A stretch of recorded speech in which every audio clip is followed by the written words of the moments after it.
வரலாற்று சிறப்புகளையும் தொழில் வளர்ச்சியையும் தன்னகத்தே கொண்டது நாமக்கல் மாவட்டத்தில் உள்ள திருச்செங்கோடு தொகுதி. திருச்செங்கோடு மலை உச்சியில் புகழ்பெற்ற மாதுரு பாகர் சன்னதி அமைந்துள்ளது. ஆழ்துளை கிணறு வெட்டும் ரிக் வண்டி தொழில் இங்கு அதிகம்.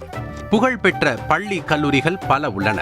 35,000 மாணவிகள் படிக்கும் ஆசியாவிலேயே மிகப்பெரிய மகளிர் கல்லூரியான விவேகானந்தா மகளிர் கல்லூரி இங்கு உள்ளது.